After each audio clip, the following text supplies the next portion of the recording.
warmth comes first. Not comfort. Nothing so gentle. Warmth like drowning in blood, thick and choking and alive.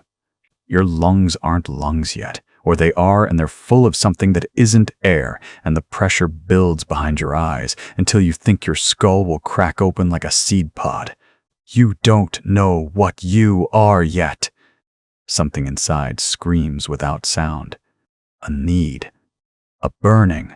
A desperate animal thrashing in a space too small, too tight, too warm. The pressure mounts. The warmth presses in from all sides, viscous, clotted, alive with motion. Around you, things move. Shadows in the murk. Other shapes. Other screaming things that aren't screaming because they can't scream yet either. Your lungs convulse. The pressure becomes unbearable. You thrash without knowing why, without knowing what thrashing is, and something in you understands only one thing. Up, climb, move, move. Escape this suffocation before it crushes you into nothing. Your body knows what to do, even though your mind doesn't exist yet. You push. Your muscles. New, wrong, too big, contract, and drive you upward through the thick soup. The pressure eases slightly, then worse, then eases again. There's a current. A current means motion. Motion means direction. Up means air, means light, means the end of this drowning. The pressure releases all at once. You breach. The shock of it hits like a physical blow. Cold air floods your lungs and they scream, actually scream, because air burns. Real air, not the warm soup, and it's thin and sharp and it hurts. Your first breath is agony. Your second is agony. You gasp and choke, and your eyes fly open to a brightness so intense you think you've gone blind. Everything is too much. Sound crashes over you like a wave. Voices. Roaring. The metallic screech of something industrial. Splashing. Dozens of other things gasping and choking in the pool around you. The noise has weight. It presses against your eardrums and sends spikes of pain through your skull. Light. So much light. Your eyes water, and you squeeze them shut, but even through your eyelids the brightness is overwhelming. Reds and oranges and sickly yellows. A sun that's too close. A world that's too sharp. Your skin is exposed to air for the first time, and it's wrong. Cold, wet, exposed. You're covered in the warm soup, but it's evaporating, and the evaporation is stealing heat from your body, and you're shivering, actually shivering, and you don't know why your body is doing this. Something grabs you. Hands, massive, calloused, so much larger than your own, close around your arm, and yank. Your body comes up out of the pool in one violent motion, and you're flying through the air, still gasping, still choking, and then you're falling again and hit something hard. A grating. Nettle. It bites into your skin and you feel blood, warm and immediate, sliding across your ribs. You gasp. Roll. Your eyes are still half blind from the light, but you can make out shapes now. Massive shapes. Towering over you. Green. Everything is green. Huge. Brutal. And they're laughing. The sound is like rocks grinding in a quarry. Deep, cruel, amused. "Look at 'em!" one of them says, and the voice is so deep it vibrates through the grating and into your bones. All soft and new. You try to move and your muscles don't quite obey. Everything is too heavy, too new. You're soaking wet and shaking and your lungs still burn from the cold air. Your skin is covered in goosebumps, and you don't know what goosebumps are. But you feel them.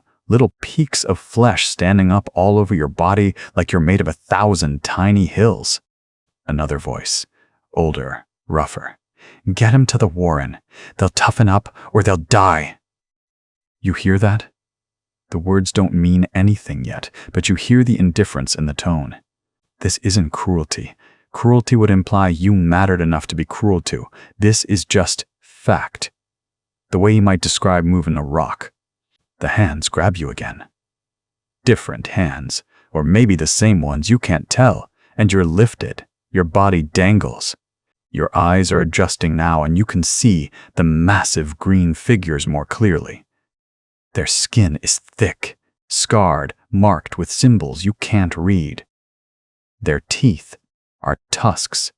Their eyes are small and yellow, and they look at you with the same interest they might look at a piece of fungal paste. You're carried through air that's cold and sharp and painful to breathe. The light is still too bright. The sounds are still too loud. Everything in you is screaming that something is wrong, that you shouldn't be here, that you should be back in the warm dark where nothing hurt. But you're not. You're here. Whatever. Here is. And the light keeps burning your eyes, and the air keeps burning your lungs, and the cold keeps stealing heat from your wet skin, and the sounds keep crashing against your eardrums like waves. And you can't go back. You don't know this yet. You don't know anything yet. But somewhere in the small, new thing that is your consciousness, you feel it. The absolute finality of it. You have been born into something vast and terrible, and you will never return to the warm dark again. The hands lower you onto something soft. Straw, maybe, or the remains of something organic? The texture is alien against your exposed skin. You curl into yourself, shivering, and the massive green figures move away, their footsteps shaking the ground. Around you, other small shapes move in the darkness. Other new things. Other things that were just pulled from the warm dark into this bright, cold, loud world. Some of them are crying. Some of them are already trying to move, to climb, to understand their new bodies. You lie still for a moment, just breathing. In and out. In and out. The burning in your lungs begins to fade slightly, replaced by a dull ache. Your eyes are adjusting. Your body is warming up. The initial shock is beginning to wear off. In its place comes hunger. It's not a gentle hunger. It's not. The spore falls. Hands close around your torso. Massive hands. Calloused and thick as cables. Fingers that could wrap your entire body twice over. You gasp. A reflex, an instinct older than thought, and your lungs seize as something other than warm fluid fills them for the first time. Air. It's thin. It hurts. You're lifted. The world tilts violently. Kuh! Your eyes snap open, and the brightness is wrong. It's absolutely wrong. A white-hot assault that makes you want to scream, but you can't. Because you're choking, you're drowning in this thin emptiness, your body convulsing as it tries to understand what's happening. "Got a live one!" someone rumbles. The voice is so deep you feel it in your bones, vibrating through the hands that grip you. Your vision clears in fragments. A face looms above you, scarred, tusked, massive. The features are almost familiar, almost recognizable as huge, but magnified, hardened, wrong. The orc holding you is enormous, his skin a deeper green than the pale, raw tone of your own. His eye, he has only one, the other a crater of scar tissue, fixes on you with something between curiosity and hunger. He's not alone. Others crowd around, larger, older. Their laughter crashes over you like a physical thing, a roar that makes your newly formed ears ring and throb. You're thrown onto something hard, metal grating. It bites into your soft, tender skin, and you cry out. A sound you didn't know you could make, high and raw and desperate.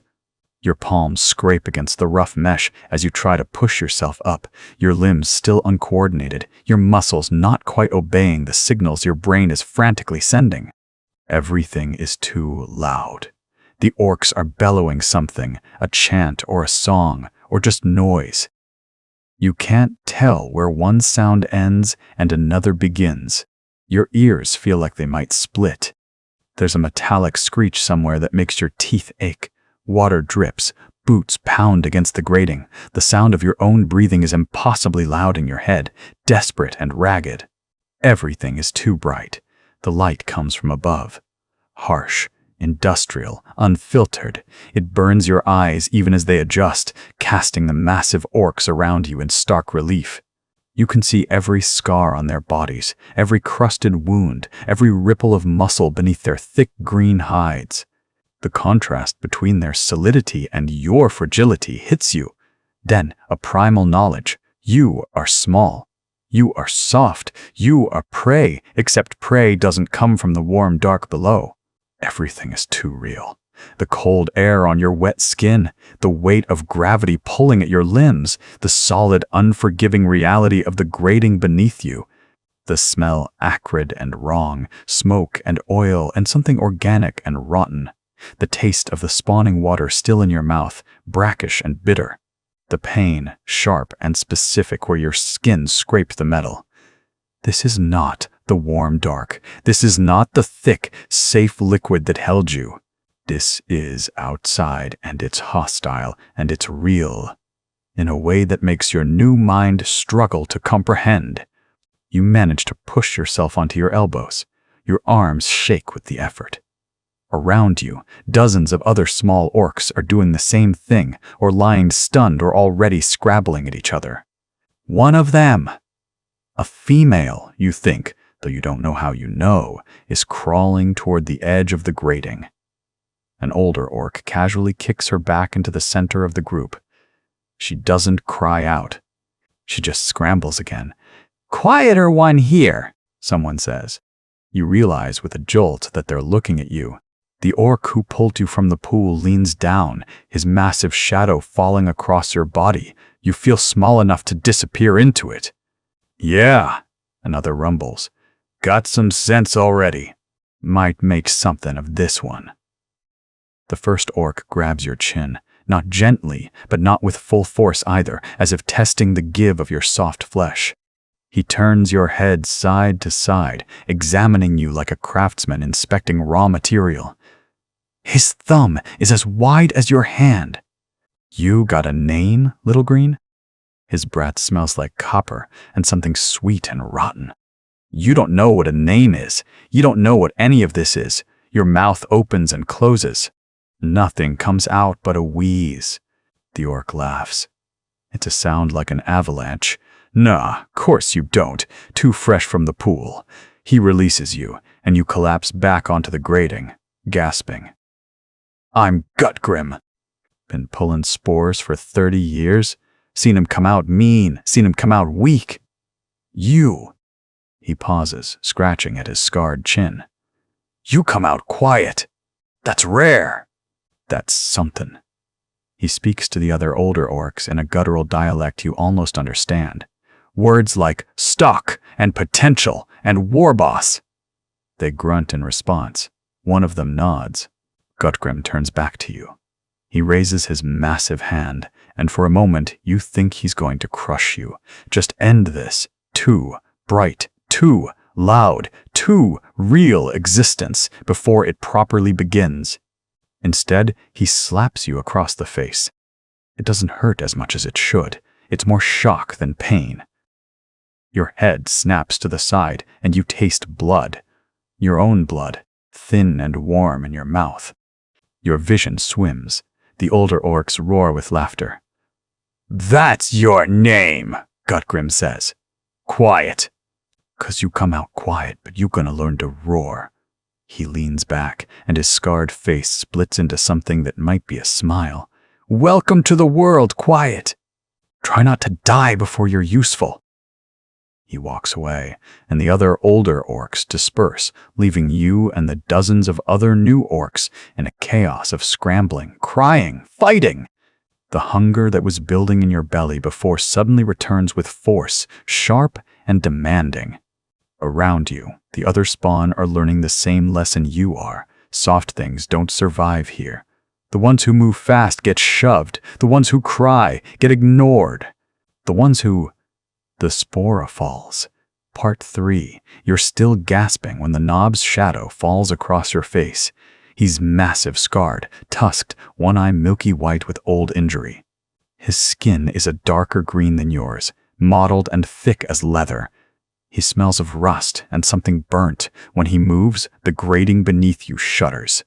The other orcs who pulled you from the pool scatter back, instinctively. Even soaking wet and barely conscious, you feel the weight of his presence. He reaches down, and his hand, four-fingered, each digit thick as a thumb, closes around your arm. Not gentle, not cruel either, just absolute. He hauls you upright like you weigh nothing. Your legs don't work properly yet. Everything is too bright. The harsh artificial light from the vents above makes your eyes water. Your skin is still soft and wrinkled from the pool, sensitive to the cold air. You're shaking. You don't know if it's from the temperature, or from fear, or from something else entirely, something primal that recognizes authority in the way this knob stands. He grunts something. A sound, not quite words. The other orcs who've gathered around, older boys already developing the brutal musculature of adolescence, make similar noises. Agreement. Anticipation. The knob's scarred face leans closer. His breath is hot and smells of raw meat. You can see the individual scars on his skin now, can count the tusks in his mouth. Several are filed to points. One is brass-capped. He grunts again, louder, and then his massive hand swings.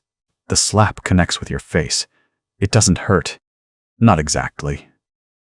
Your body is too new, too confused for pain to register as anything but a bright sensation, a shock to your system. You spin sideways and hit the grating hard. Your palms scrape against the rough metal. You taste blood, your own. For a moment, everything is silent. Then the other orcs explode into laughter. It's a sound you've never heard before, rough and guttural, full of something that might be joy or might be hunger or might be both at once. They slap their thighs. They bark and grunt and make noises you didn't know orcs could make. One of them, a smaller boy with a notch already torn from his ear, actually falls to his knees. He's laughing so hard. You lie there on the grating, tasting blood, feeling the sting of the impact spreading across your face. And something in you, something that was waiting, coiled tight in the spawning pool, waiting for this exact moment, unfurls. You laugh too. It comes out rough and uncertain at first, but it builds. You push yourself up on your elbows, your face throbbing, and you laugh. The sound surprises you. It's deeper than you expected, fuller. It echoes off the metal walls of the warren. The knob watches you with that one good eye. For a moment, his expression doesn't change. Then his tusked mouth splits wider. Good, he grunts. The word is simple, almost monosyllabic, but you understand it completely. You got it. Got the right thing in you. He turns away, and as he does, he calls something over his shoulder. A name, you realize. A word that's supposed to be you. Quiet.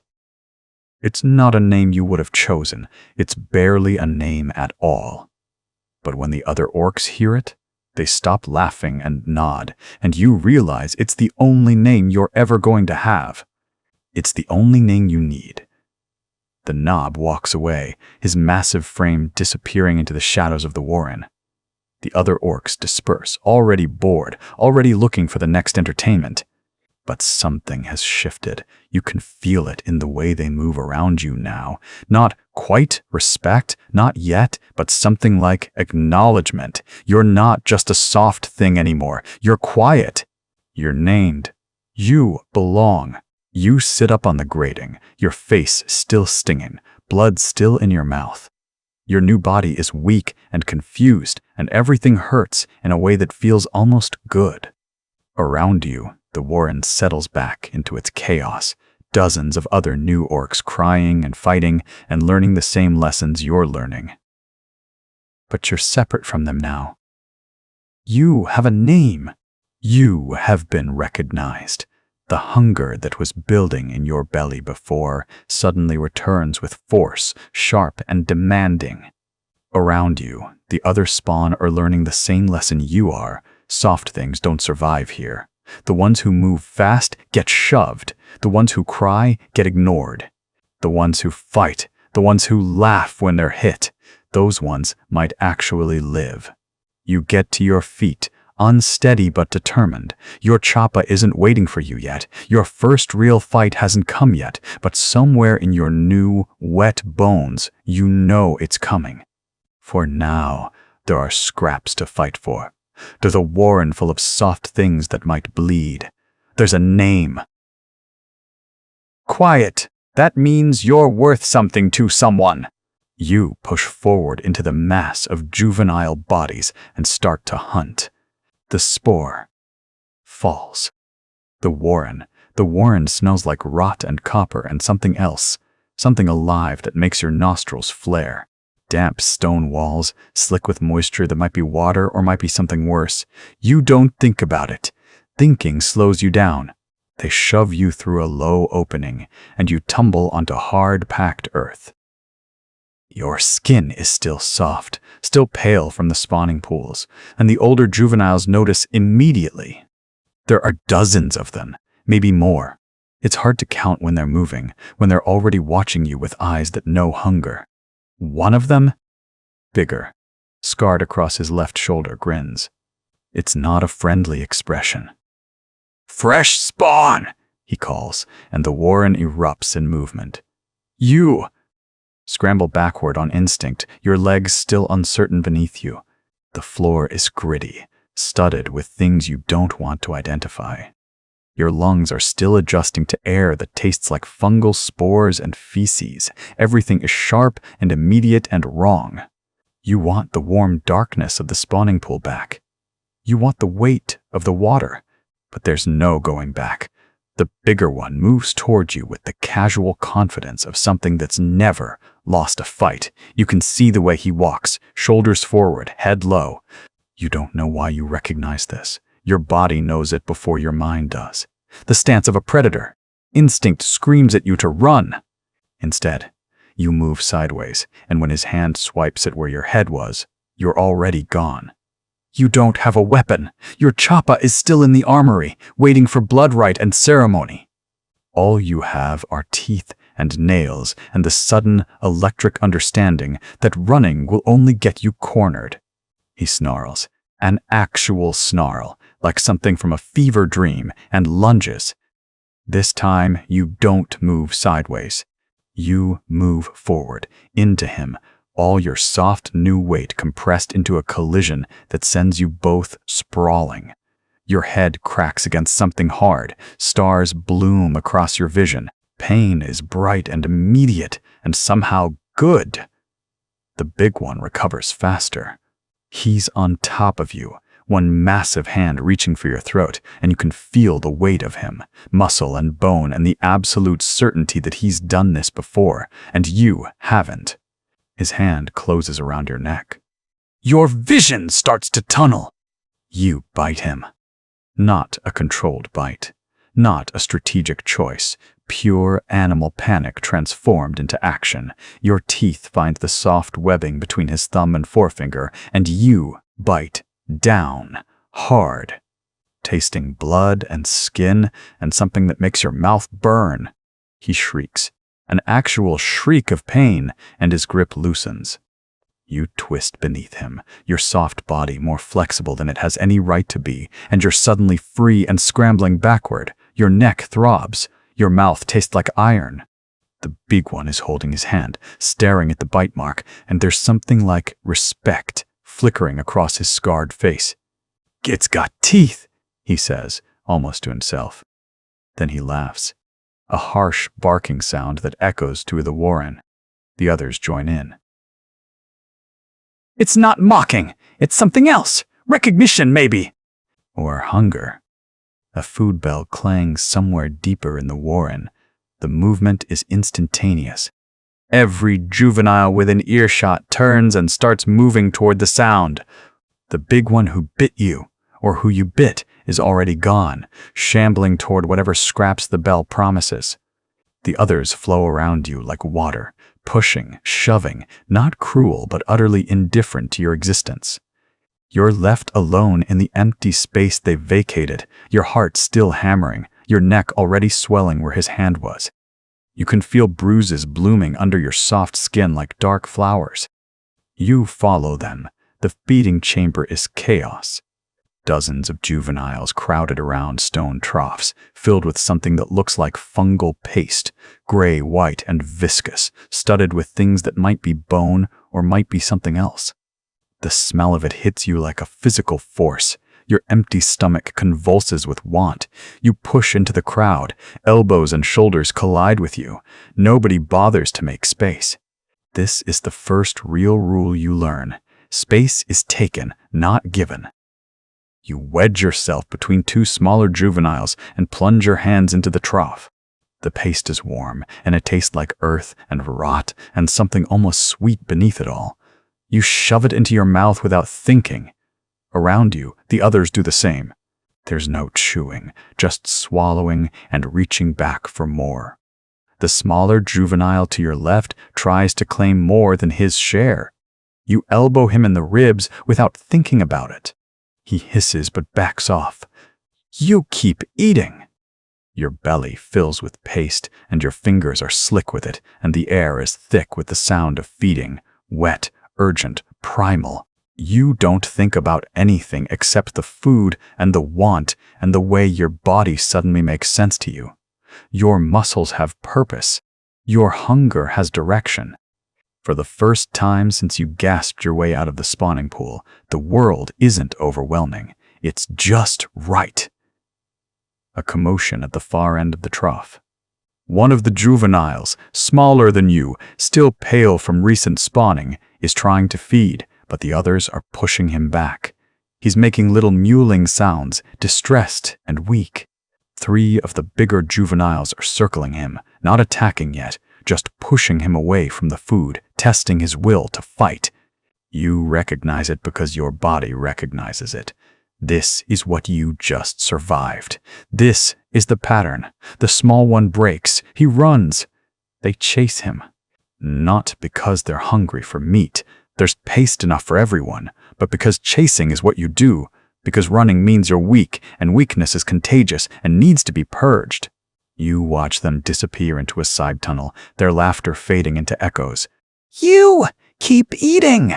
When the paste runs low, you and the others move away from the trough. Your belly is distended, uncomfortable. Your hands are sticky. Around you, the warren is settling into something like rest. Juveniles sprawled on the stone, digesting, sleeping, or just existing in the post-feeding stupor.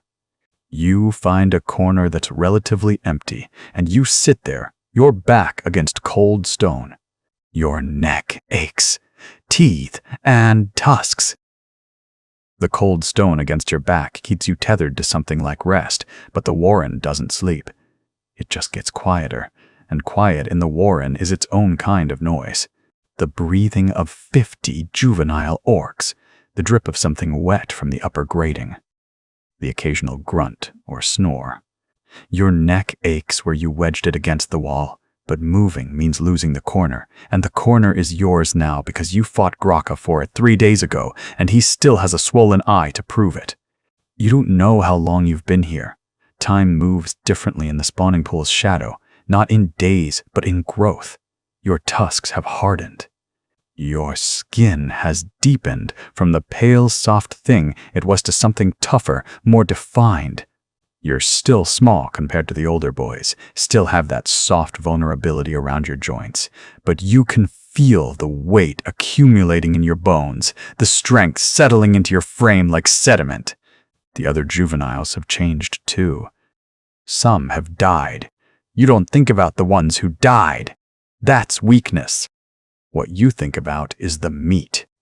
3 days ago, one of the older knobs, Graka's sire, maybe, or just someone important enough to carry authority without explanation, came down to the warren with word. Initiation trials were happening. The real trials.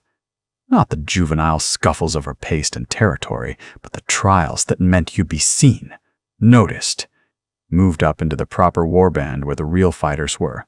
The whispers spread through the warren like infection. Everyone wanted it. Everyone was terrified of it. Today, they came for the first batch. You're not in the first batch.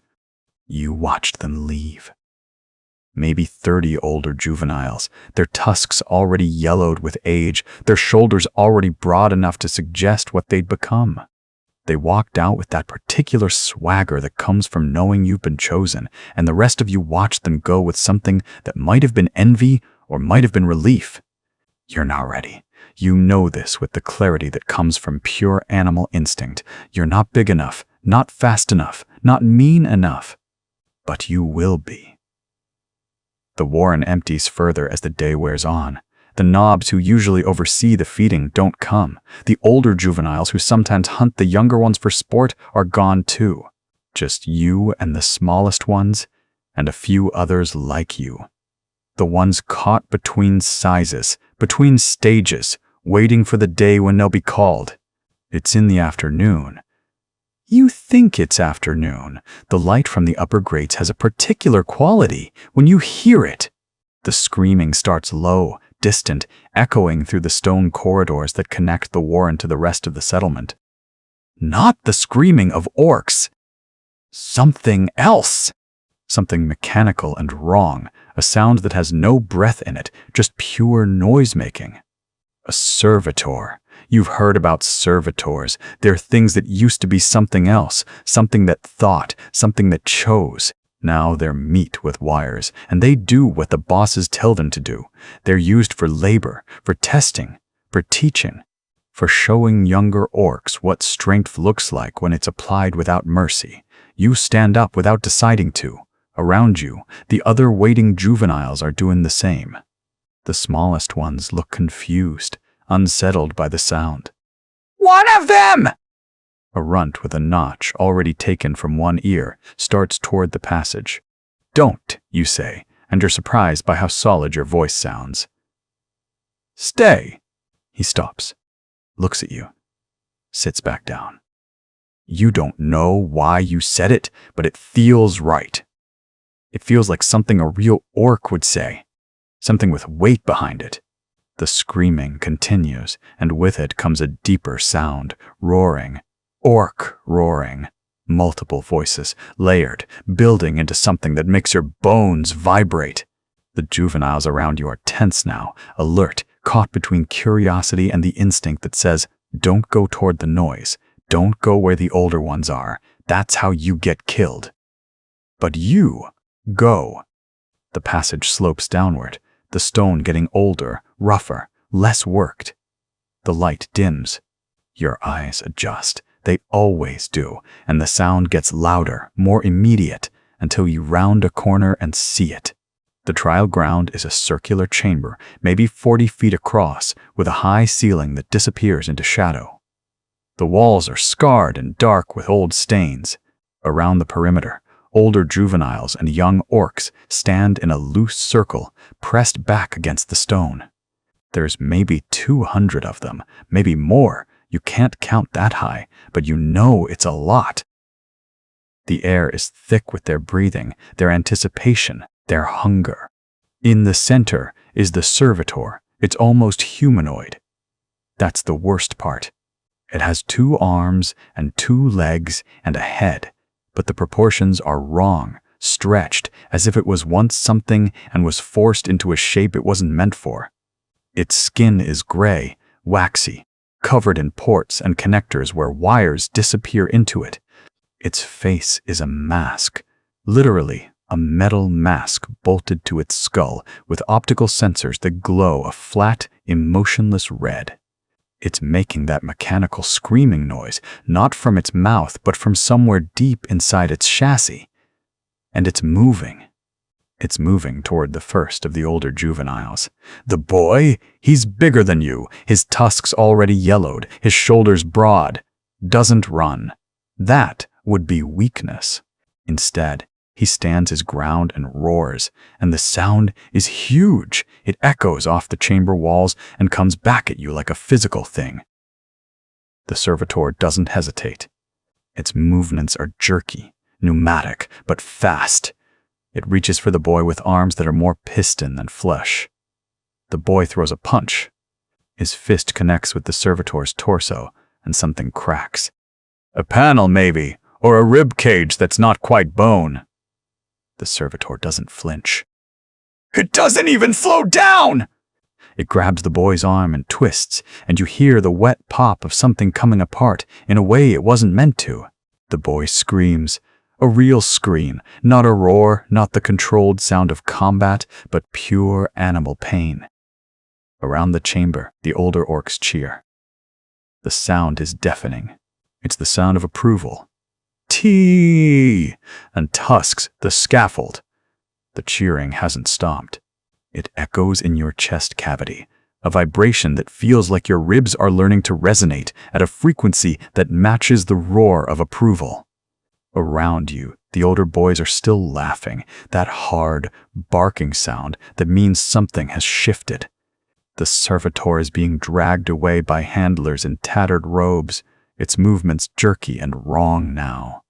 One arm hangs at an angle that makes your stomach tighten.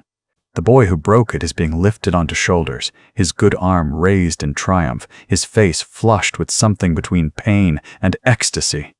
You're small still. Smaller than most. You've known this for a long time. Known it in the way your frame fits through gaps that would trap the bigger ones. Known it in how you have to fight twice as hard for the same scraps of fungal paste in the warren. But you've also learned that small can mean fast. Small can mean clever. And right now, watching that boy elevated like a champion, you feel something crystallize in your gut. It's not envy. Orcs don't have the luxury of envy. It's something hotter, something that tastes like copper and smells like promethium. It's the knowledge that you could do that. You could take that pain and transform it into proof. Your hand goes up before your brain catches up to the motion. The noise stops. Not all at once. It's more like a wave receding. Orcs turn to look at you, a small one, volunteering. The older knobs exchange glances. One of them, scarred across the face in patterns that suggest he's survived, things that would have killed you a dozen times, overgrins. It's not a kind expression. Little one wants to play, he says. His voice is gravel in a blender. Little one wants to glurn, you correct, and the words come out steadier than you feel. Another laugh. Louder this time. Approving. Your heart is hammering so hard you think it might crack your ribs from the inside. They take you to the scaffold. It's worse in person than from a distance. The framework is built from salvage, twisted metal, rebar, industrial piping, all lashed together with wire that catches the light wrong. Razor wire. You've seen it used before, strung around the perimeter to keep the weaklings contained. But this is different. This is intentional.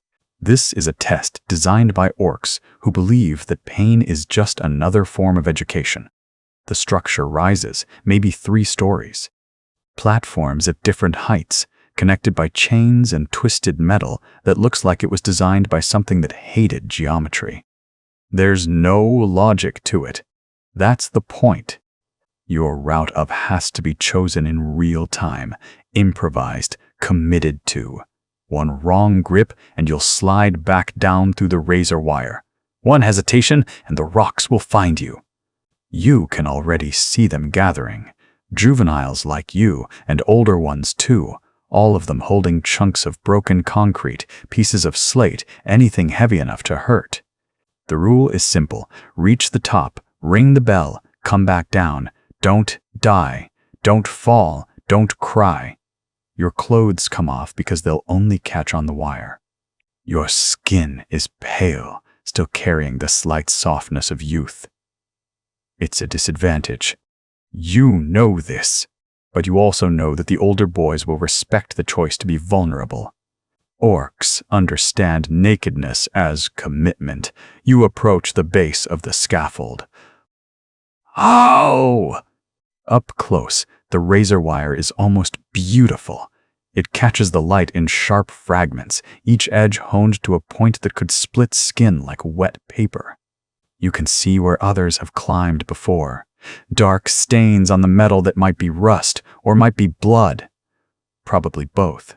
The smell of it is there too, underneath the industrial reek of the Warren, something organic and old.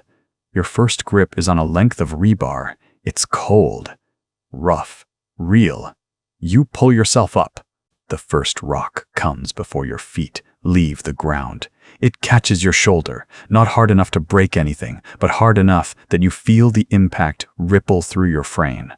You don't stop. Stopping is death. Stopping is the signal that you're hurt, that you're vulnerable, that they should keep throwing. You pull yourself higher, your fingers finding purchase on the twisted metal of the next level. Another rock. This one glances off your back. Then another. Then 3 in quick succession. The older knobs are laughing, but there's something different in it now. Not mockery. Assessment. You're not screaming. You're not even slowing down. Something in that seems to matter. Your hands are bleeding. You can feel it. The sting as the razor wire catches your palm, the warm rush of blood making your grip slippery. You adjust. You use your forearms instead. The thicker muscle there less sensitive to the cuts. The wire opens you up in parallel lines, each one a thin line of fire, but you keep moving. The scaffold sways. That wasn't in your calculation. The whole structure rocks with your weight, or maybe with the impact of another rock. This one hitting one of the support struts with a sound like a bell. Your stomach lurches. For a moment, just a moment, you think about what would happen if the whole thing came down.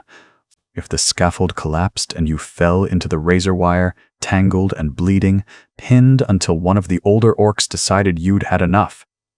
But you also know that won't happen. The scaffold has held dozens of climbers before you. It's designed to be survivable. Painful, yes. Terrifying, absolutely. But survivable. You climb higher. The rocks keep coming. They're more accurate now. The older orcs are getting the range, understanding the geometry of it. One catches you across the ribs and you feel something shift. Not break, but shift. A reminder that your body is fragile, that pain is just a message being sent in real time. You acknowledge it and keep moving. Blood is running down your arms now, dripping onto the platforms below. Your legs are shaking, not from fear, but from the exertion of gripping, pulling, maintaining tension against wire that wants to slice you open. Your breath comes in short, hard gasps. The air in the Warren is thick, humidity and sweat, and something ancient that smells like the deep places of the earth. You're at the second level now. Only one more to go. The cheering has changed. It's not mocking anymore. It's something closer to respect. Teeth and tusks. The first. Blade, your hands are still shaking when they pull you down from the scaffold. The bleeding has mostly stopped. The wounds on your palms and forearms have already begun to scab over with that waxy orc toughness, the kind that makes you nearly impossible to kill with anything less than industrial machinery. Your fingers are numb. You can't feel the tips anymore, just a dull thrumming sensation like they're not quite part of your body yet. The other boys are laughing, slapping your shoulders hard enough that you stumble forward, and you laugh too because you're supposed to, because you made it down, because you didn't fall. The old knob who named you stands near the edge of the pit, his massive frame silhouetted against the bioluminescent fungi that line the Warren walls. His name is Graka, and he's been here longer than anyone remembers. His left eye is gone, replaced with a crude metal socket that glints when he turns his head, and his tusks are filed to points, yellowed with age and use. He's watching you with an expression you can't quite read. You! He grunts. His voice is like gravel in a metal drum. Come. You move toward him, your legs still weak, your breath still coming in short bursts. The other boys part around you like water around a stone. Graka reaches into the shadows behind him and pulls out something wrapped in what looks like treated leather gray and stiff with age. He holds it out. It's heavy, heavier than you expected. Your arm dips for just a moment before your muscles adjust, before the weight becomes something your body understands. The leather falls away, and you're holding it, a choppa, your choppa. The blade is crude, beaten from scrap metal that's probably been recycled a dozen times, maybe more. The edge isn't perfectly sharp. There are little gaps and irregularities along the cutting surface, places where the metal wasn't worked quite right. But those gaps don't matter. What matters is the weight distribution, the way the grip fits your palm like it was made specifically for your hand. What matters is the balance point, right there, 3/4 of the way up the blade. You lift it slowly, testing it. The movement feels natural in a way you don't have words for. It feels like an extension of your arm, like your arm was always meant to be holding this exact thing. Graka nods once.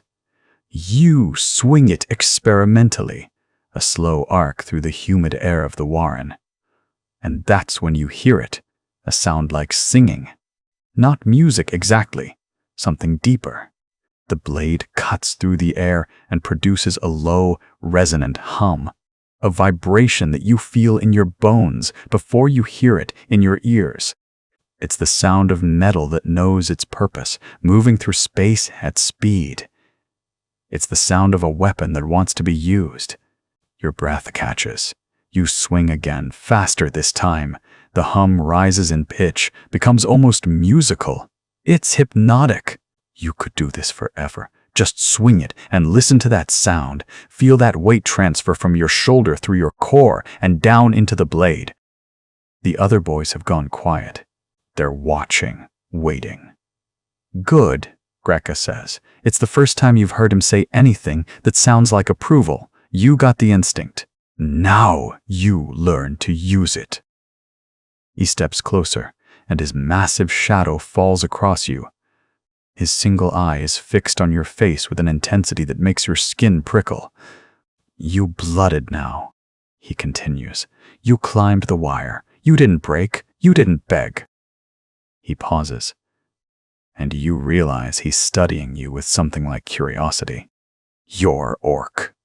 Real orc. Not just spawn that happened to grow big enough to talk. He reaches out and grabs your shoulder. You! His grip is immense, the pressure of his palm enough to make you feel small, despite the fact that you're already taller than most humans, though you don't know that yet. You've never seen a human. You only know orcs. The war boss comes through soon, Graka says. Maybe next season. Maybe sooner. When he does, we show him what we got. We show him strong boys with sharp teeth and good arms. He squeezes your shoulder, hard enough that you grit your teeth against the pain. You'll be ready. He releases you and turns away, moving back into the deeper shadows of the warren with the kind of casual confidence that only comes from never having to worry about what's behind you. You're left standing there, your first chopper held across your body, still humming in the air from your last swing. The other boys are already moving away, back to their routines, their tasks. The moment of ceremony is over. But something has changed. You can feel it in your chest, a tightness, a coiling anticipation. The old knob said the war boss would come. That means war. That means the outside, the vast territories beyond the warren where the real fighting happens. You swing the choppa again, and it sings. You're going to be ready.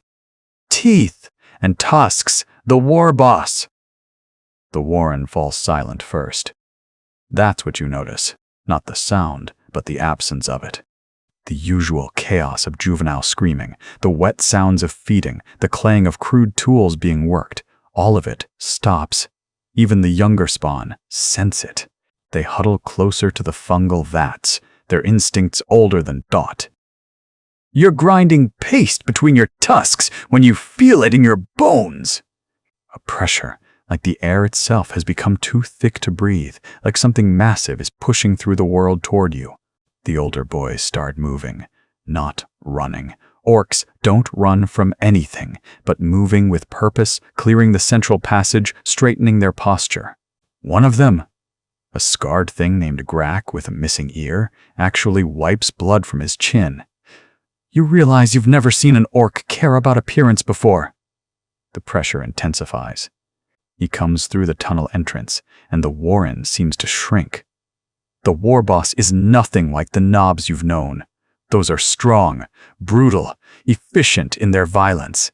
This one is something else entirely. His frame fills the passage, not just wide, but tall, his shoulders hunched under the low ceiling, yet somehow making the stone feel small. His armor is black iron, scarred with impacts, dents that would kill lesser creatures just from the force required to create them. A chapa hangs at his side, and even at rest, it looks hungry. His face. You can't stop staring at it. Tusks like yellow daggers curve from his lower jaw, and his left eye is a milky white that somehow sees more than the good one. A scar runs from his temple to his jaw, pulling his mouth into a permanent, terrible smile. When he turns his head, you hear the scrape of bone. Actual bone, grafted or grown into his skull, reinforcing it. Your chapa feels like a toy in your hand suddenly. You want to drop it. You don't. He moves deeper into the warren, and you realize he's not walking. He's stalking, each step deliberate, his gaze sweeping across the assembled juveniles like a predator cataloging prey. The air tastes different now. Metallic, electric. Your skin prickles with something you don't have a word for yet. Fear, maybe, or hunger. With orcs, they're often the same thing. When his eye, the good one, passes over you, something fundamental shifts inside your chest. It's not pain, not exactly. It's more like your ribs are contracting around your heart, squeezing it, wringing something out of you that you didn't know was there. You see yourself reflected in his gaze for a fraction of a second, and you're nothing. You're less than nothing. You're potential. Raw material. A tool that hasn't been sharpened yet. Then he moves on, and you can breathe again. The war boss reaches the center of the warren, where the largest fungal vats bubble and steam.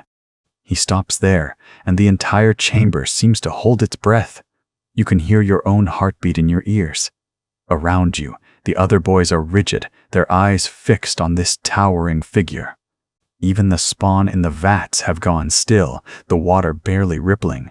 He raises his head, and when he speaks, his voice is gravel and thunder. Gits, he says. Just that.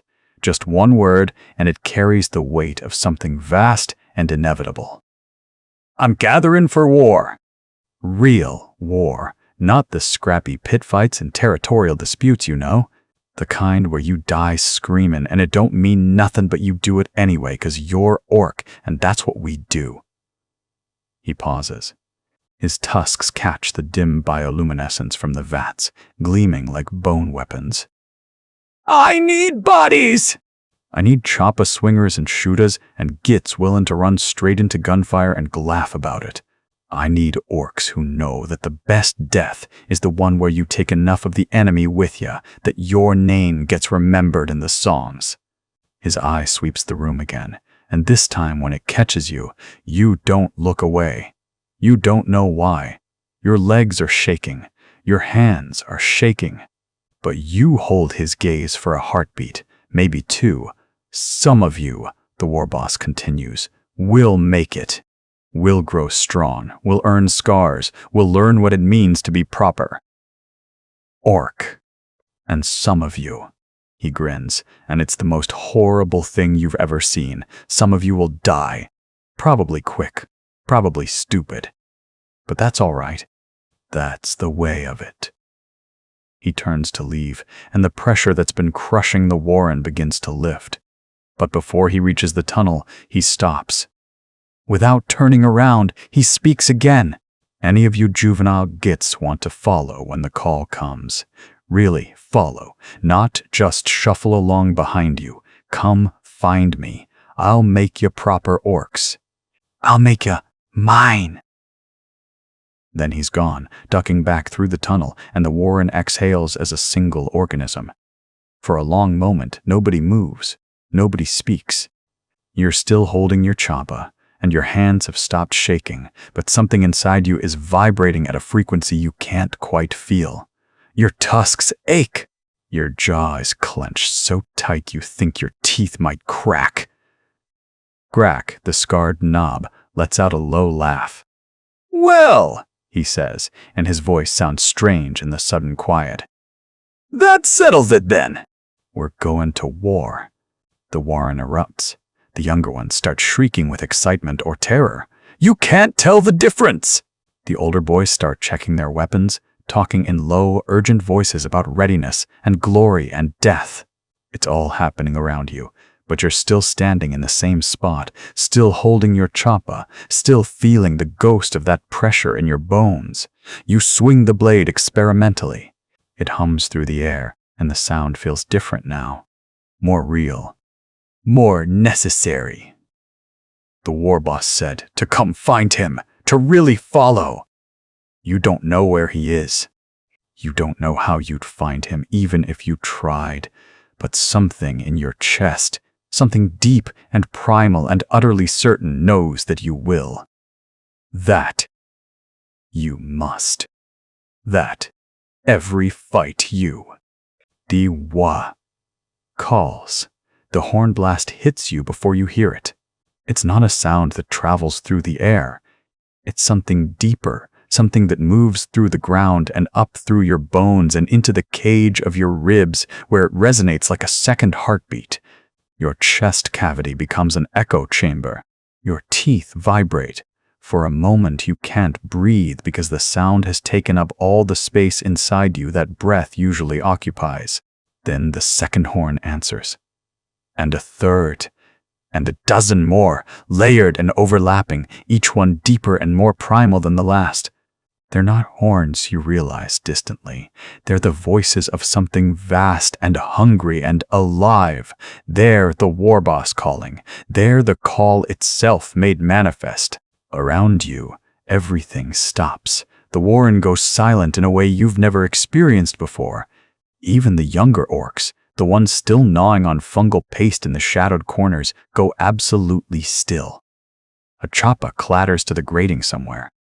Someone's breathing is loud and ragged. You think it might be yours. The horns sound again. Longer this time. Sustained. Demanding. The silence breaks. It starts as a murmur. A low collective growl that rises from 100 throats at once. Then it becomes something else, a chant, a prayer, a war cry that hasn't quite left the ground yet but is gathering itself like a fist clenching. Around you, orcs are standing. They're moving. They're grabbing weapons that they haven't touched in weeks, running their tusks along the edges of blades, checking the weight of heavy things in their hands. Your own body moves before your mind catches up. You're on your feet. Your choppa is in your grip. Your heart is hammering so hard you think your ribs might actually break from the inside out. The old knob who blooded you, the one with the scarred face and the eye that doesn't quite focus. He's moving toward the exit. He's running! And as he moves, the rest follow. Not in any kind of organized way. There's no formation, no discipline, no the kind of careful coordination you've heard the humans in the distance sometimes employ. This is pure momentum. This is inevitability. This is an avalanche becoming aware of itself and deciding to roll downhill just to see what breaks. You're swept up in it. The warren empties like water draining from a basin. Bodies press against you from all sides. Shoulders, tusks, the sharp edges of armor that's been welded together from scrap and prayer and sheer defiance. The air fills with the smell of ozone and excitement and something else, something you recognize now as anticipation. This is what you've been waiting for since the moment you first drew breath in that spawning pool. This is what your entire existence has been building toward. The settlement outside is chaos. Orcs are everywhere, thousands of them, pouring out of warrens and workshops and crude shelters, converging on the central platform where the war boss stands. He's massive. That's the first thing your mind registers.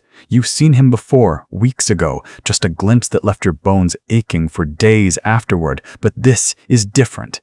This is him at full presence, fully real, not just a shape in the distance, but a force that somehow solidified into flesh and metal and raw, undeniable authority. He's holding something above his head. A weapon, or a banner, or maybe just his own clenched fist. You can't quite see from where you're standing, compressed between a knob with tusks like curved daggers and a younger orc who's trembling so badly you can feel it through the contact of skin on skin. The war boss opens his mouth and roars. It's not like the horns. The horns were distant, cosmic, almost impersonal in their vastness. This is personal! This is directed! This is a sound that contains within it the promise of violence and glory and death, all mixed together into something so intoxicating that you feel dizzy. Your legs go weak. You're grateful for the press of bodies around you, holding you upright. The roar builds. It starts with him, that single voice, but then it spreads like fire through dry kindling. Every orc in the settlement takes up the sound, including you. Your own voice joins the chorus before you even realize you're opening your mouth. It comes from somewhere deep in your belly, something primal and ancient and utterly right. This is what your lungs were built for. This is the reason you have a throat. The roar goes on and on. It doesn't stop. It builds and builds and builds until it becomes something almost physical, a pressure in the air that makes your vision blur at the edges. And underneath it, you can hear the war boss's voice, still louder than all of you combined, still resonating with that terrible authority. W-E, march, he's saying. We march. We fight. We win. The words are simple. Almost stupid, you think, if you were thinking at all. But you're not thinking. You're feeling. You're burning. You're a creature made entirely of need and hunger and the absolute certainty that your life has just begun. The Humies have taken what's ours, the war boss continues. His voice carries across the settlement, into the warrens, through the workshops, into every space where an orc heart is beating.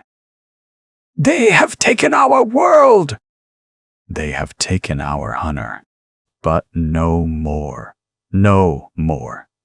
The phrase repeats in your mind. No more waiting. No more training. No more. The slow, grinding routine of the warren. No more anything except this. W will take it back, the war boss says. And we will take their heads. And we will paint the sky with their blood. This is the wage. This is your purpose. This is your destiny. The roar that follows is deafening. It's louder than the horns. It's louder than anything you've ever heard. It's the sound of 1,000 orcs, 10,000, all of them screaming the same affirmation into the sky. It's the sound of something vast and terrible and utterly alive.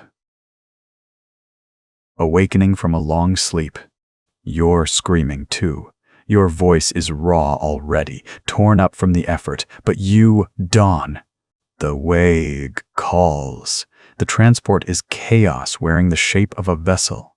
You're crammed against bodies, thick, muscled, radiating heat like furnaces. The air is soup, sweat, blood, something fouler underneath. Your lungs work overtime just to pull oxygen from this press of meat and breath. Around you, orcs jostle and snarl, but it's not quite fighting. It's something closer to ecstasy, a fever dream where violence and joy are the same thing. Someone's elbow catches your ribs. You don't know who. Don't matter. The impact feels good. Feels right. You elbow back harder, and an older boy-scarred face, one tusk filed to a point, grins at you with teeth like tombstones. He laughs, a sound like gravel in a metal drum, and shoves you sideways into 3 more bodies.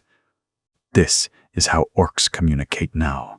This is how you all exist in this metal box hurtling toward something that might kill you. The transport lurches. Everyone staggers. You grab for purchase, and your hand closes on someone's shoulder, and they grab back. And for a moment you're all holding each other up, and then the vessel levels out and you're separated again, pushed back into the tide. Your choppa is wedged between your ribs and someone else's shoulder. You can feel it there, solid and real. The weight of it is almost comforting. The blade is crude. You've seen that in the light of the clan's fires, but it has an edge, and that's what matters. You've honed it yourself over the past weeks, scraping it against stone until your palms blistered. The weapon is part of you now. When you move, it moves with you like a second limb. Weapons rattle everywhere, sluggus clicking in and out of holsters, choppa blades scraping against the transport's ribbed metal walls. Somewhere deeper in the hold, someone's firing a burna in short, exultant bursts, and the heat of it rolls forward in waves. The smell of Prometheum smoke fills your nostrils, acrid and electric. It makes your eyes water. It makes you want to scream, and everyone's screaming, not words, not yet, just noise. Raw vocalizations that come from somewhere deep in your chest, somewhere older than language. The sound builds and builds, layer upon layer, until you can't tell where your voice ends and the others begin. It's one voice. One vast, roaring animal voice coming from 100 mouths. Your heart is hammering. Your skin prickles. Every nerve ending is firing at once, flooding your bloodstream with something that makes you feel larger than your own body. You feel like you could punch through the transport's hull. You feel like you could run forever. You feel like you could tear mountains apart with your bare hands.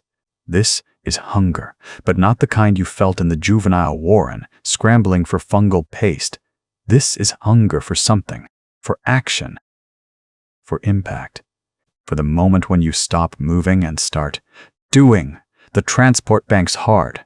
You all slide sideways, a mass of bodies and weapons, and someone's shoulder cracks against metal.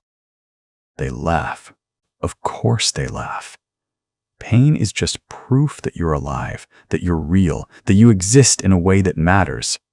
You laugh too. The noise is deafening now. The roar of the orcs, the rattle of the transport's engines, the groan of the vessel's frame under the stress of carrying so much muscle and fury and anticipation. It all blends into one overwhelming sensory assault. Your ears are ringing. Your jaw aches from keeping your mouth open, from screaming and never quite getting enough air. Beside you, or maybe it's behind you, the press is too tight to tell. An older orc grabs your shoulder. His grip is crushing. Friendly. His face is close to yours, scarred and tusked and grinning with an intensity that's almost religious. First time, he shouts, and you barely hear him over the roar. You nod. Your voice is already raw. You don't trust it. It never gets old, he says, and there's something in his eyes, something ancient and satisfied and utterly certain. Never. Every time the horns sound, it's like being born again. Like everything before was just practice. He shakes you once, hard enough to rattle your teeth, and then he's gone, swallowed back into the press of bodies. But his words stay with you. Being born again. That's what this feels like the spawning pool all over again. But instead of water, it's the heat of 100 bodies. Instead of gasping for your first breath, you're screaming your last. Or maybe your first. The distinction doesn't seem to matter anymore. The transport shudders. A new sound cuts through the roaring, a high-pitched whine that makes your teeth ache. The engines, they're ramping up, building towards something. The orcs feel it. The roar changes, becomes sharper, more focused, less joy and more hunger, less celebration and more purpose. You can feel the shift in the air, in the pressure of bodies around you, in the way the older boys are tensing, coiling, preparing themselves for impact. This is it. The moment before. The transport lurches again, a violent drop in altitude that sends your stomach into your throat. Someone near you vomits. The smell is thick and animal. No one moves away. There's nowhere to move. There's only forward now. Only the destination. Only the moment when the ramp drops and you pour out into whatever waits on the other side. Your hands are shaking, not from fear. You're not sure you're capable of fear anymore, not in the way you were before, but from anticipation, from the knowledge that in moments, everything you've trained for will become real. The screaming will stop being practice. The hunger will find its target. The transport banks one more time. The roar of the orcs reaches a fever pitch. Someone, maybe you, maybe all of you, starts chanting. A single syllable, over and over, getting louder, faster, building towards something that feels like it might crack the sky open. W-A-A-H. Wah! Silence. For one heartbeat, the only sound is breathing. 100 orcs breathing in unison, 100 chests heaving. Psych! Calls! First combat! The ramp drops. Light floods in, harsh, white, wrong. Your eyes water. Dust devils spiral across broken ground, and somewhere beyond the brightness, last fire cracks like the sky splitting. The sound hits you before understanding does, not the roar of your war band anymore. Something else, something that wants you dead. The orc in front of you doesn't hesitate. He vaults over the lowering ramp, boots hitting the earth with a thud you feel in your teeth. The one beside you follows. Then another. The line moves forward like a current, and you're caught in it, legs carrying you without permission from your brain. Your choppa is heavy in your grip, heavier than in the warren. Real now, not practice heavy, real. You take one step onto the ramp, the metal is hot under your feet. 2 steps, the dust tastes like copper and burned plastic. 3 steps, and you can see them, small shapes in the distance, behind barriers of sandbags and twisted metal. They're moving, aiming. You watch the muzzle flashes bloom like flowers opening all at once. The orc next to you jerks. Once, twice, a 3rd time, and he's falling backward, his roar cut short, replaced by a wet gurgling that you'll hear again later when you try to sleep. But you don't process this yet. You're still moving. The current carries you. Your feet hit the ground. The air cracks past your ear. You feel the heat of it. A lasgun bolts so close it singes the fine hairs on your neck. Your skin prickles. Your breath catches. For one moment, you understand that you can die here, that these small, distant things want to erase you from existence. And then something else happens. Your throat opens. It's not a sound you've ever made before, not in the warren, not in practice, not in the spore dreams when you were still forming in the pool. It starts low in your chest, primal and vast, and it tears out of you like something that's been caged your entire life suddenly breaking free. It's a roar, raw, undeniable, and it surprises you so much that for a half second you're listening to it rather than making it. W-A-H. Your own voice echoes back to you from 100 throats. The other orcs are roaring too, and suddenly the sound becomes singular, becomes us, becomes inevitable. The ground shakes. Your bones vibrate. The fear you felt one moment ago doesn't disappear. It transforms into something else, into hunger, into need, into the absolute certainty that you will close the distance between yourself and those distant shapes, and when you do, they will cease. Your legs pump faster. More last fire cracks overhead. One orc to your left stumbles, but he doesn't fall. He keeps moving, limping, still roaring. Another catches a bolt square in the shoulder and barely slows. The pain will come later. Right now, there's only forward. Only the chant in your blood, only the weight of the choppa in your hand and the hunger in your gut and the roar that keeps pouring out of you. The distance closes. 50 yards. 40. The enemy soldiers are standing now. You can see their faces, small and pale and twisted with fear. They're screaming something. Orders maybe. Prayers. You don't understand their language, but you understand the terror in their voices, and that understanding feeds the hunger. 30 yards. You can see the pores on their skin, can see the way their hands shake as they aim, can see one of them, older with insignia on his uniform, pointing and shouting. His lips are moving very fast. 20 yards. Your choppa is singing. You didn't know metal could sing, but it does. The air moving past it as you swing it in practice circles creates a sound that's almost musical, almost beautiful.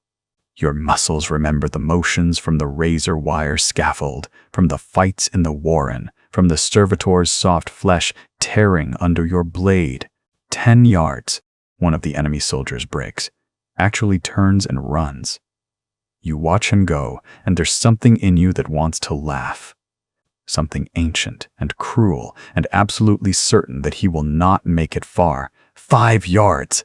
The closest enemy raises his lasgun, and you see his finger tightening on the trigger. You're close enough now to see the sweat on his brow, close enough to smell him, something acrid and chemical, like fear, sweat mixed with the recaf they drink. Close enough to see his pupils dilate as he realizes what's about to happen. The roar doesn't stop. It builds. It builds and builds until it feels like it might split your chest open, might tear you apart from the inside out. But it doesn't. Instead, it propels you forward into the last stride, the last reach, the last moment before your choppa rises. The blade catches the light for just an instant, and then it falls. Everything after is red, not just the color, the feeling, the taste. The sound of impact, not a gunshot, not a roar, but something softer, wetter. The enemy soldier's scream cuts off mid-note, and you realize with a shock that runs through your entire body that YOU did that. Your arm, your blade, your hunger made manifest. The roar doesn't stop. If anything, it gets louder. You're moving again already, the body at your feet forgotten, your choppa swinging toward the next target, and the next, and the next. The fear is gone. The doubt is gone. There's only the roar, and the red, and the absolute certainty that this is what you were made for. This is why the spore pool birthed you. This is why your tusks grew, and your muscles hardened, and your mind learned to want. Your first blood, your first kill, your first taste of what it means to be orc, and you want more. The calls. The transport lurches, and your stomach lurches with it. Around you, 100 orcs are packed so tight you can barely raise your arms. The air tastes like copper and ozone and something sweet rot that might be fungal spore or might be the collective breath of 100 predators compressed into a space meant for half that many. Your choppa is wedged between your ribs and someone else's shoulder. You don't know whose. You don't care. The horns had sounded 3 hours ago. Deep, resonant, so low you felt them in your bones before your ears registered the sound. The settlement had erupted. Warriors scrambling for weapons. Vehicles rumbling to life. The war boss, massive, scarred, his left eye a milky void, had roared from the highest platform, and every orc within earshot had answered with a howl that shook the corrugated metal walls of the warren. W-A-A. You'd screamed it too, your voice raw and new but fierce, and for the first time since the spawning pool pushed you gasping into the light, you felt like you belonged to something. Like you were part of something vast and terrible and absolutely right. Now you're crammed in the transport with the rest of the warband, and the roar hasn't stopped. It's different now, less unified, more frantic. Orcs are slamming their fists against the metal walls. Someone's chanting, something rhythmic and guttural. Others are checking weapons, sharpening already. Sharp blades on stones, flexing and growling like they can barely contain the pressure building inside their chests. You feel it, too. That pressure.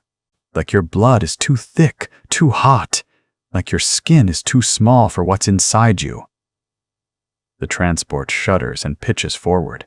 Through a gap in the packed bodies, you catch a glimpse of the outside. Ruins.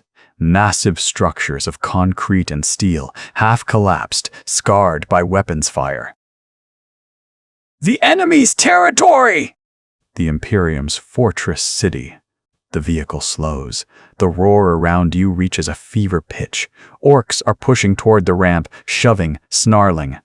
A knob, bigger than you, scarred, with a cybernetic arm that hums with barely contained energy, grabs the release mechanism.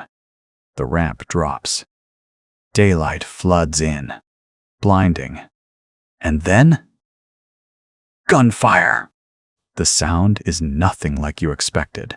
Not the dull cracks of practice weapons or the wet thuds of training kills. This is a roar, all its own.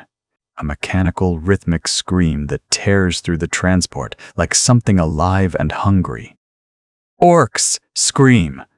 Some fall. You see one, a juvenile like yourself, maybe older, take a round in the shoulder and topple backward into the crush of bodies. His scream is swallowed by the roar of everyone else. Move! The knob with the cybernetic arm is already charging down the ramp, and the entire mass of bodies surges forward like a dam breaking. You're swept along! Your choppa is in your hand. You don't remember drawing it. Your legs are moving. Your lungs are burning. You burst out into the daylight, and the world explodes. The fortress city rises before you like something out of fever dreams. Massive walls, gun emplacements, muzzle flashes that paint the sky in stuttering orange and white. The ground around you is cratered, scorched, littered with wreckage and bones. Some of the bones are orc, some are not. Your warband spreads out across the rubble-strewn approach. Hundreds of you, thousands, maybe. The exact number doesn't matter. What matters is that you're running forward and screaming, and the roar is coming out of your chest so loud it drowns out the gunfire. Almost, almost, almost. A round catches the knob next to you in the chest. He doesn't slow down. He roars louder and keeps running. You keep running too. The enemy positions are ahead. Behind sandbags and rubble. You can see them now. Hunched figures in gray uniforms. Faces set in concentration, hands working their weapons with mechanical precision. They're terrified. You can see it even from this distance, in how they huddle, in how their hands shake, in how they keep firing and firing and firing like if they just shoot enough, the tide of green and teeth and roaring will somehow stop. It won't. You know this with absolute certainty. Nothing stops a WAAGH. Nothing. An enemy soldier rises from behind a sandbag barrier. He's older, weathered, with a scar that splits his face from temple to jaw. His lasgun is trained on your squad. His hands are steady even though his eyes are wide with something that looks like recognition, like he knows what's about to happen and is powerless to stop it. You're 50 meters away. 40, 30. His finger tightens on the trigger. The weapon hums, a high-pitched whine that makes your teeth ache, and you feel the heat wash past your face as rounds sear through the air where you were a half second ago. 20 meters. His face is so clear now. You can see the sweat on his skin, the way his jaw is clenched, the absolute, overwhelming terror in his eyes. He's seen this before. He knows what comes next. He knows he can't stop it. He keeps shooting anyway, because that's all he knows how to do. Shoot and hope and die. 10 meters. He's backing away now, fumbling for another magazine. And you're laughing, actually laughing, because the absurdity of it is so perfect. He's going to die. You're going to kill him. And there's nothing in the universe that can change that fact. 5 meters. He opens his mouth, maybe to scream, maybe to pray, maybe just to breathe. Your choppa rises, your muscles tense. Your entire body coils like a spring made of meat and bone and the absolute certainty of purpose. His face. Still terrified. So terrified. Eyes locked on yours for just a fraction of a second, long enough to see that you're young, barely more than a juvenile, barely more than a spore spawn, and the horror of that recognition flashes across his features like lightning. Your choppa comes down. The blade finds his neck. The resistance is less than you expected. Soft, warm, wet. His blood is hot on your skin and it thaws. The last stand. The smell never leaves your nose anymore. You stopped noticing it 3 weeks ago, or was it 4? Time moves differently in war. It moves in the space between heartbeats. It moves in the grinding of your teeth. It moves in the weight of your choppa arm. You don't remember the name of this planet. You don't think it has a name. It's dust and broken stone and the burnt-out shells of things that used to mean something to someone. Now it's just another place where things die. Where you kill things and they don't get back up. Your skin is crusted with dried blood that isn't all yours.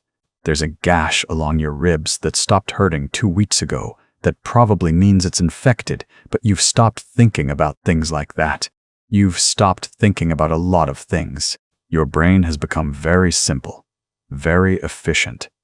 See enemy, kill enemy, move to next enemy. Repeat until there are no more enemies or until you stop moving. You don't know which one you are yet. The warband is scattered across a ridge of broken ferrocrete, what used to be a bunker complex before the war boss decided to test its durability with his own body and several thousand rounds of ammunition. The war boss won that argument. The bunker lost. You were there for it.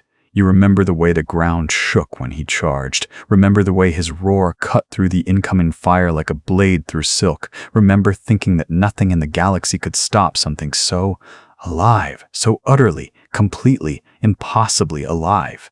That was before yesterday, or the day before. Time is doing that thing again. You crouch behind a slab of rubble, you're breathing loud in your own ears. Your lungs burn constantly now. They always burn. You think something inside you is broken. Maybe a rib punctured something on the inside, but you keep breathing anyway because that's what living things do. They breathe, they move, they kill. Around you, maybe 30 other orcs hold the ridge, maybe 40. You've stopped counting. Counting requires thinking, and thinking makes you slow. You can see Grok over there. You think that's his name, or maybe you just call him that because he grunts when you say it.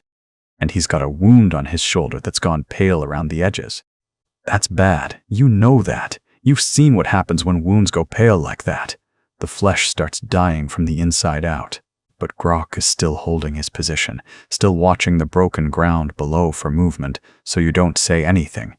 What would you say? That he's dying? He knows. You know. We all know. We're all dying. That's just what this is. The roar comes from behind you, and every muscle in your body locks up before you even turn around. It's not the war boss! You know it's not the war boss, because the war boss is dead. And you watched it happen, and the watching changed something in your chest that you don't have words for. He took a shot, a last cannon blast, massive and bright and terrible, right through the center of his body. And for a moment, nothing happened. And then he stumbled. And then he fell. And then he didn't get up. An orc doesn't die like that. An orc doesn't just stop. But he did. The war boss stopped. The roar is coming from one of the knobs, a scarred thing with tusks filed to points and an arm that's more scar tissue than actual arm. He's rallying the scattered warband, trying to hold the line, trying to keep the unity that the war boss held with pure presence and will. It's not working. You can feel it not working. It's like trying to hold water in your fists. The warband is fracturing, splintering, becoming less than it was. You shift your weight and pain blooms across your entire left side. There's a cut there, long and deep and probably older than you can remember, and it pulls open when you move. You don't look at it. Looking at wounds makes them real in a way that ignoring them doesn't. The enemy fire picks up. It always picks up. It's like a conversation you're having with the enemy. They shoot. You don't die. You shoot back. They don't die. Repeat forever. You can see the muzzle flashes from the opposite ridge, maybe 200 meters away. Humans. Always humans. You've killed so many humans that their faces have started to blur together into one long face. Terrified, surprised, angry, defiant, broken. All the same face wearing different expressions. A shell lands 20 meters to your right, and the concussion throws you backward. Your vision whites out for a second, and you taste copper and concrete dust and something metallic that might be your own blood. When you can see again, you see that Grok isn't there anymore. There's just a space where Grok was, and a lot of red smeared across the ferrocrete, and some pieces of things that aren't big enough to be called pieces anymore. You don't feel anything about this. That's not true. You feel something. You feel empty. You feel like a container that had something in it once and now doesn't. The war boss is dead. Grok is dead. Half the warband is dead, or dying, or will be dead before the day ends. And you're still here, still breathing, still holding your choppa, still waiting for the next thing to kill. The knob with the scarred face is shouting orders now. His voice is rough and broken, like something inside his throat is damaged. He's trying to get everyone to hold position, to prepare for a counter-assault, to do something that might actually mean something. But you can see in the way his eyes keep flickering to the sides that he knows it's over. The war boss held this warband together through sheer force of personality and presence. Without him, you're just scattered orcs on a broken ridge waiting to die. You don't know how long you've been here. Days blur into each other. You fight, you sleep in shifts, you eat whatever scraps of food someone throws your way, you fight again. The fighting is the only thing that makes sense. When you're fighting, you don't have to think about the fact that the war boss is gone. You don't have to think about the fact that this entire warband is probably going to get wiped out. You don't have to think about the fact that you're going to die here, on this nameless planet, and nobody will remember your name or your kills, or the fact that you ever. The last stand. The sound reaches you before you understand what it means. Not a sound, exactly. A silence. A rupture in the constant roar that has been the only language for weeks now. The war boss's bellow. That deep, resonant war cry that vibrates through the ground and into your bones, simply stops. One moment it's there, driving you forward, giving shape and purpose to the mindless surge of violence. The next moment, it's gone. You don't see it happen.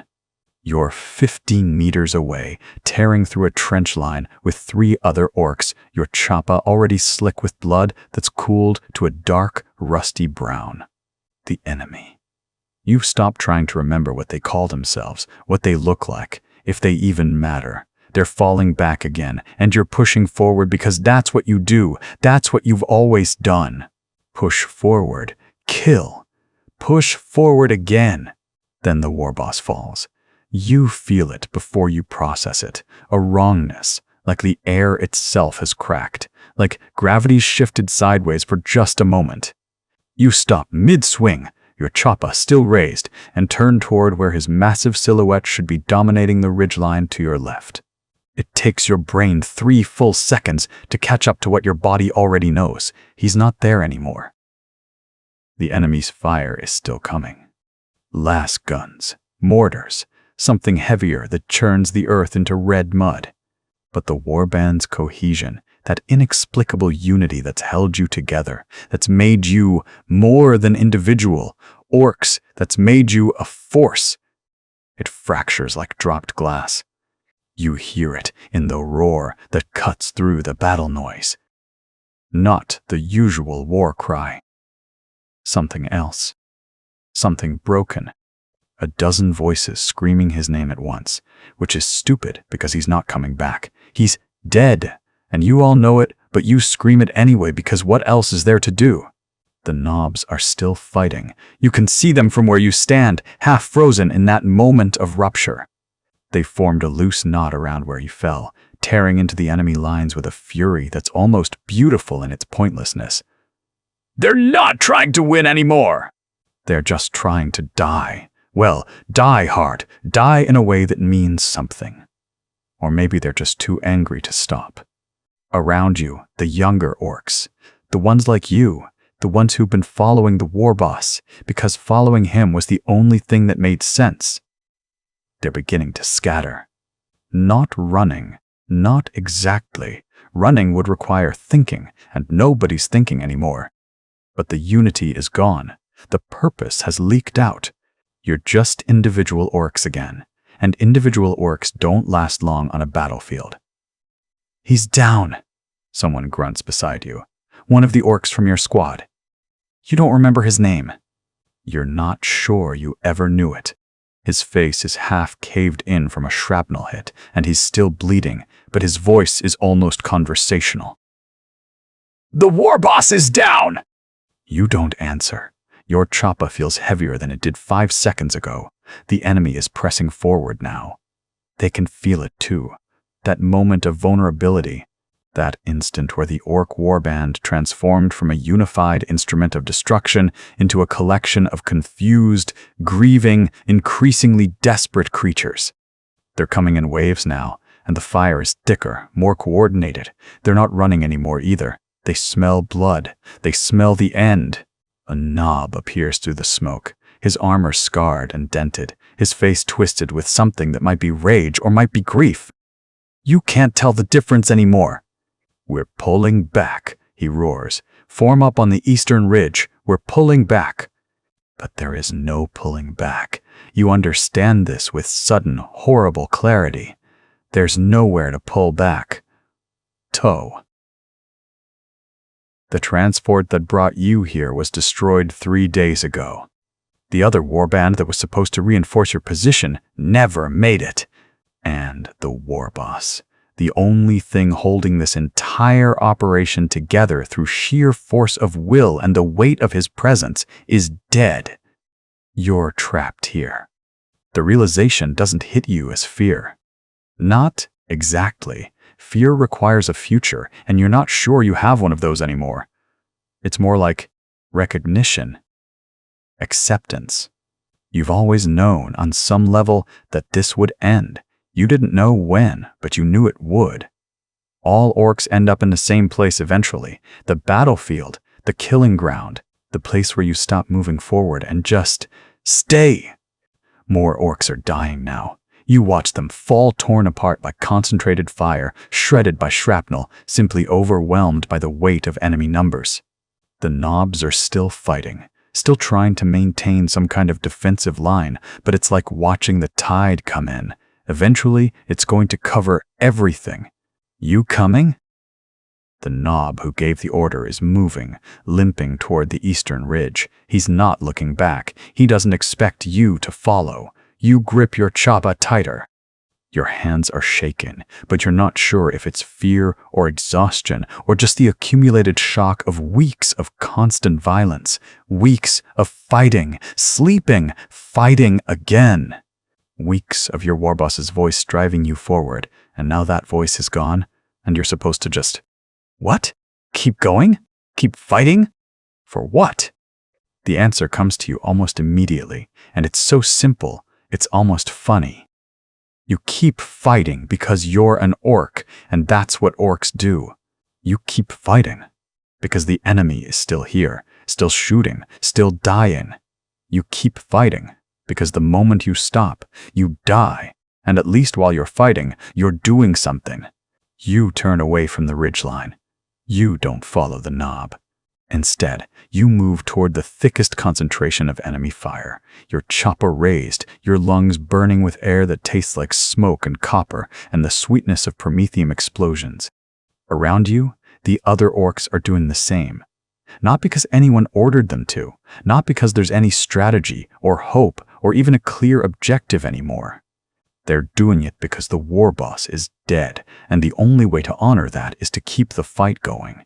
To keep pushing forward even when they're the last stand. The roar cuts off like someone severed it with a blade. You feel it first, not hear it. Feel it. The massive presence that's been anchoring the entire warband, that psychic weight pressing down on everything like gravity itself, just stops. Gone. The war boss was there. The war boss was everywhere.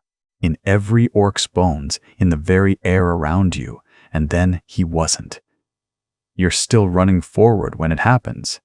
Your legs don't stop, but your mind does, just for a second, and in that second, you see him go down. 300 yards back, maybe more, but you see it anyway because everything else fades to nothing. A lost volley catches him mid-stride, red lines of light that shouldn't be able to hurt something that big, that strong, but they do. They always do. His enormous frame staggers, and then he's falling, and you absolutely know that he's not getting back up. The scream that tears out of your throat isn't a word. It's not even rage, not exactly. It's the sound of something fundamental breaking inside the warband's collective mind. Around you, the other orcs are screaming too, hundreds of them, maybe thousands. The sound of it echoes off the ruins and comes back, wrong, distorted, like the universe itself is choking on grief and fury. You see? Knobs trying to maintain formation, trying to rally the scattered boys, but nobody's listening. The unity that held you all together, that invisible thread connecting every orc to the war boss's will, has snapped. You keep running. Your choppa is still in your hand. You don't remember when you grabbed it, but it's there, your knuckles white around the haft. The enemy position ahead is a reinforced bunker dug into the rubble of what used to be a hab block maybe, or a factory. Doesn't matter. Nothing matters except that they killed him. They killed him. And they're still firing, still sending volley after volley into the mass of green flesh charging toward them. A boy to your left, younger than you probably, still has that soft look around his tusks, takes a last round through the shoulder. The beam punches clean through, and he stumbles but doesn't fall. He just keeps running, blood streaming down his arm, and you can see in his eyes that he doesn't even feel it. Nothing feels like anything right now except the absence. The formations are breaking down completely now. The disciplined assault that the war boss had orchestrated is dissolving into something more primal. Knobs are trying to hold sections of the warband together, but it's like trying to hold water in your fists. Orcs are peeling off in different directions, small groups charging at different parts of the enemy line, some heading back toward the transport, others just standing there in the open, firing wildly or screaming or both. You find yourself with maybe 30 other orcs, all moving roughly in the same direction, all heading toward the bunker. Nobody's giving orders, nobody's organizing anything. It's just momentum and grief and the deep, bone-level understanding that the war boss is gone, and the only response to that is more violence. The enemy's fire intensifies. They can see what's happening. They can see the warband coming apart at the seams, and they're pouring everything they have into the gaps. You watch a Knob take a solid hit from what looks like a plasma rifle. His arm just vanishes, cauterized at the shoulder, but he doesn't slow down. He just roars louder and keeps charging, his remaining arms swinging a massive power claw in wide arcs. Your squad, what's left of it, reaches a section of rubble about 100 meters from the bunker. You throw yourself behind a collapsed wall, your breath coming in ragged gasps. Your heart is hammering so hard you think it might burst through your ribs, the smell of promethium and burnt flesh and something else. Something sweet and chemical, fills your nostrils. You turn to look at the orcs beside you. There's the one with the plasma burn, still bleeding badly, his remaining eye fixed on the bunker with absolute focus. There's a smaller boy, scarred across his face, methodically checking the ammunition on his shooter. There's an old veteran with tusks filed to points and a chopper that looks like it's been drenched in blood so many times the rust has become part of the weapon.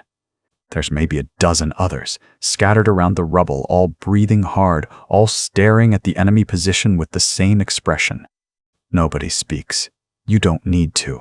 The message is clear. The war boss is dead. The warband is broken, but the fight isn't over. The fight will never be over. The veteran with the filed tusks catches your eye. His face is a map of old scars and fresh wounds. He nods. Just once. You nod back. The bunker's gun emplacements are still firing, but you can see them now. See the patterns, the angles, the tiny gaps in their coverage. Your mind, usually thick and slow, suddenly feels sharp. Not smart, not in the way humans use the word, but clear, focused. This is what you were made for. This is what every orc is made for. This is what happens when the war boss dies. The knob with one arm roars. It's not a scream or a battle cry. It's a sound of pure, undiluted anguish.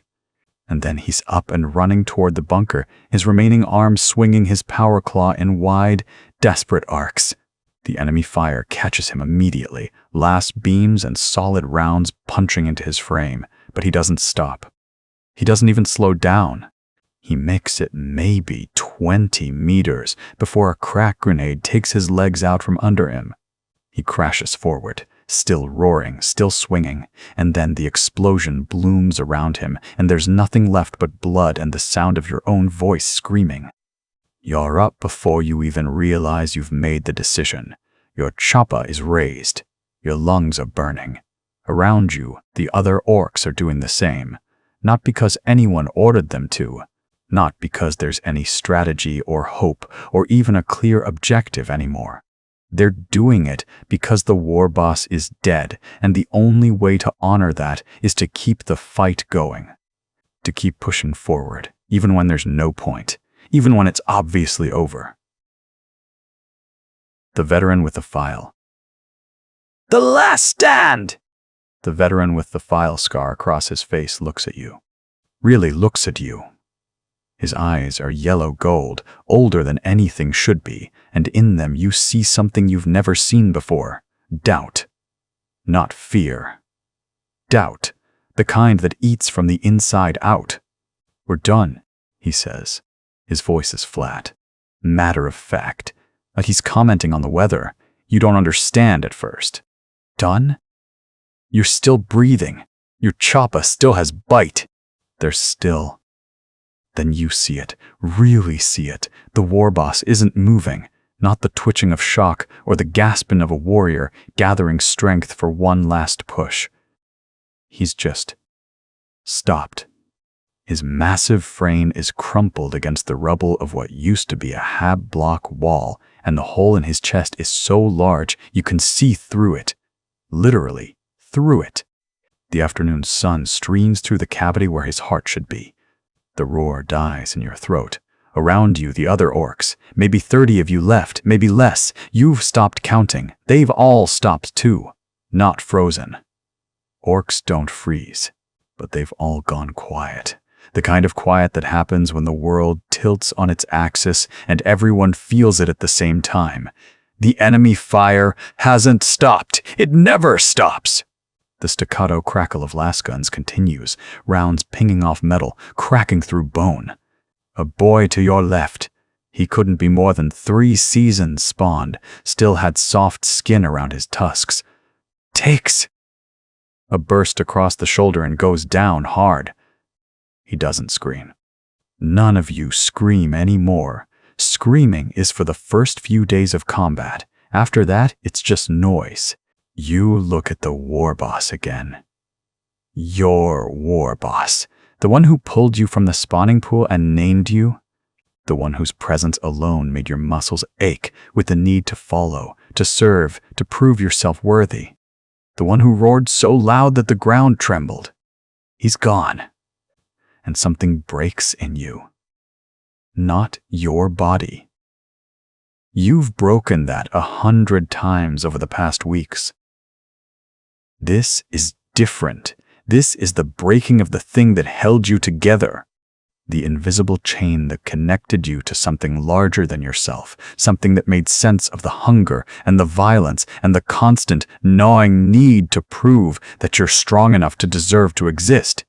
Without that chain, you're just meat. Just another soft target in a field full of soft targets. The veteran is still looking at you. He's lowered his choppa. Actually lowered it. You've never seen an orc do that. Not while there's still enemy on the field. Not while there's still breath in the body. We fall back, he says. Regroup. Try to find. But you're not listening anymore, because something else is rising in you now. Something hotter than sense. Hotter than survival. It's the same thing that drove you to volunteer for the razor wire scaffold. The same thing that made you leap from the transport into that first hail of gunfire. The same thing that's been building in your chest for weeks, a pressure so intense it feels like your ribs might crack open from the inside. It's the thing that makes an orc. An orc. It's rage. Pure, undiluted, purposeless rage. You open your mouth and you roar. It comes from somewhere deep in your gut. From that spawning pool where you first gasped for air, from every moment you've ever felt powerless and small. It's a sound that has no words, because words are for creatures who negotiate with reality. You are not negotiating. You are not compromising. You are not accepting that the war boss is gone, that the warband is fragmenting, that this entire push into enemy territory has been slowly, inexorably grinding toward this moment of failure. Your choppa rises, and around you, you hear it. The same roar echoing back. The veteran's voice cracks like thunder. A scarred girl with one tusk missing joins in. The boy with the shoulder wound drags himself upright and adds his voice to the chorus. Not because there's a plan!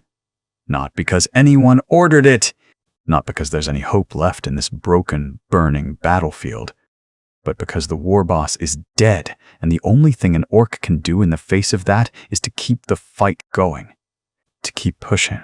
To keep being the thing that makes them an orc, even if it's the last thing they ever do.